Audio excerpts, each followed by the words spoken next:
আরে অয়নদা, তুমি ঘর ঝাঁট দিচ্ছ, বৌদি নেই নাকি? থাকবে না কেন? বৌদি তো পাশের ঘরে শুয়ে ফোন ঘাঁটছে রে। সে কি, বৌদি শুয়ে শুয়ে ফোন ঘাঁটছে আর তুমি ঘর ঝাঁট দিচ্ছ?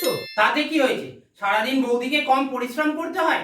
আর তাছাড়াও আমরা সংসারে কাজটা ভাগাভাগি করে নিয়েছি। রোজগার আমি করি, খরচ তোদের বৌদি করে। আমি রান্না করি, তোদের বৌদি খাওয়া দাওয়া করে। আমি বাসনগুলো মেজে দিই, ও বাসনগুলোকে গুছিয়ে রেখে দেয়। আমি জামা কাপড়টা কেচে দিই, ও কাঁচা জামা কাপড়গুলো পরে। দেখ কি বলতো, আমি মনে করি কাজটা যদি ভাগাভাগি করে নিই না, তাহলে সংসারে শান্তি বজায় থাকে। হ্যাঁ গো, তুমি যে বললে বৌদি সারাদিন পরিশ্রম করে, তা পরিশ্রমটা কি করে শুনি? কেন, ধর আমি রান্না করব, ও আমাকে ইউটিউব দেখে রেসিপিটা বলে দেয়।